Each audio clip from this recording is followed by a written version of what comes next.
A new member has joined the League of World of Tanks nations. Swedish vehicles will soon join the game. Their specifications haven't been finalized yet, so we still don't know the precise armor thickness or speed. But the most important thing is already clear: their character. Let's take a look at them. The Swedish tech tree starts with a tank that has a rich history, the STRV FM21. Designed by German engineer Fulma, the tank was disguised as tractor parts when delivered to Sweden. In other words, it's all about intrigue and mystery. If you want to find out more, watch a special video about it. In our game, the STRV FM21 is a classic Tier 1 light tank. The only peculiar thing about it is its size. Large dimensions are compensated for by its hit points, but there's no need to go into detail, as you won't play the tank for very long.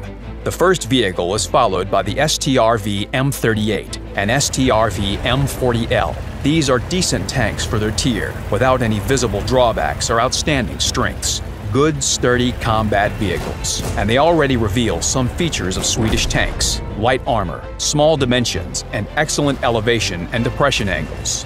The Tier 4 Lago tank is in line with this. A versatile vehicle, good for any task.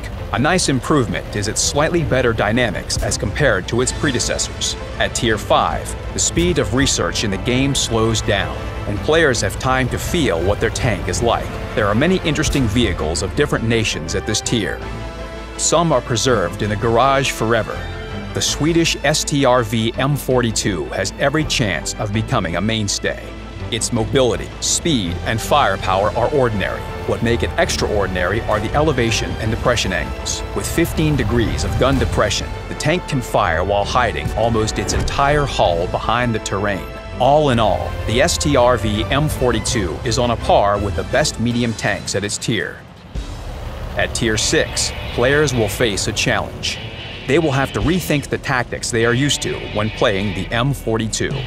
The STRV-74 cannot boast good dynamics and armor. You could put up with this, if not for the size. It is too big for a medium tank.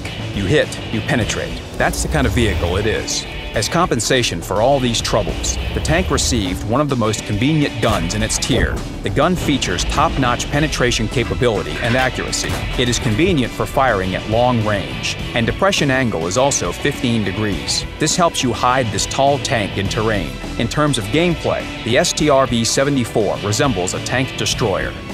The next vehicle, Leo, will bring new challenges. It is the direct opposite of the STRV-74. Being comparatively small, it is a fast and maneuverable Tier 7 medium tank. The vehicle resembles a light tank, so even its thin armor doesn't look like a drawback. The gun causes mixed feelings. It has problems with accuracy, aiming, and stabilization. But the AP shell damage is great, 300 HP. Tier 8 is where medium tanks are replaced with the era of heavies in the Swedish tech tree. The top vehicles have similar character, so you can gradually refine your skill and reach perfection.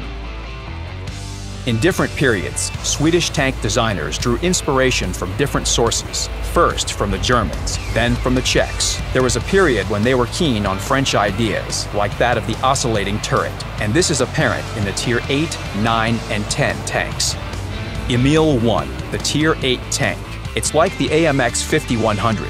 Both have a drum-type autoloader. From the French tank, the Emil 1 differs only in thick and well-sloped front armor. The armor is good enough to absorb damage from lower-tier vehicles and most tanks of the same tier, a forgotten feeling for fans of autoloaders. From its Swedish predecessors, Emil inherited a high depression angle, 12 degrees. This allows it to harass enemies from behind the top of a hill.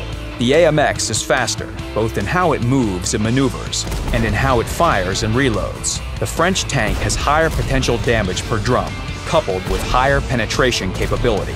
In general, the Emil 1 will deal less damage, but you'll feel safer in it. Due to its better armor, you can take your time firing all the shells in the drum and feel safer. At Tier 9 of the Swedish tank branch, you will find the Emil 2. When comparing it to the AMX 5120, you'll see a similar situation.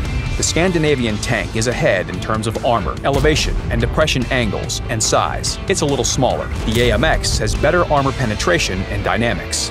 Meet the Tier 10 Kranvagen heavy tank. It has inherited all the strengths and weaknesses of the Emil vehicles. The tank features thin side armor and a tight layout, so its modules can be easily damaged. The gun's penetration capability is not very high.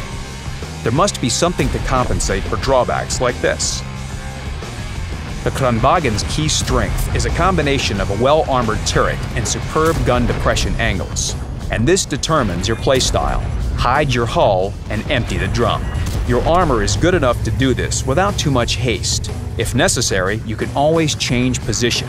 The vehicle has sufficient mobility to do so. In general, Swedish tanks have several common traits. For example, most of them feature thin armor and small dimensions, but the key feature for the branch is the superb gun depression angles. If you like to make use of the terrain, this is probably the branch for you. That's all for now. Good luck on the battlefield.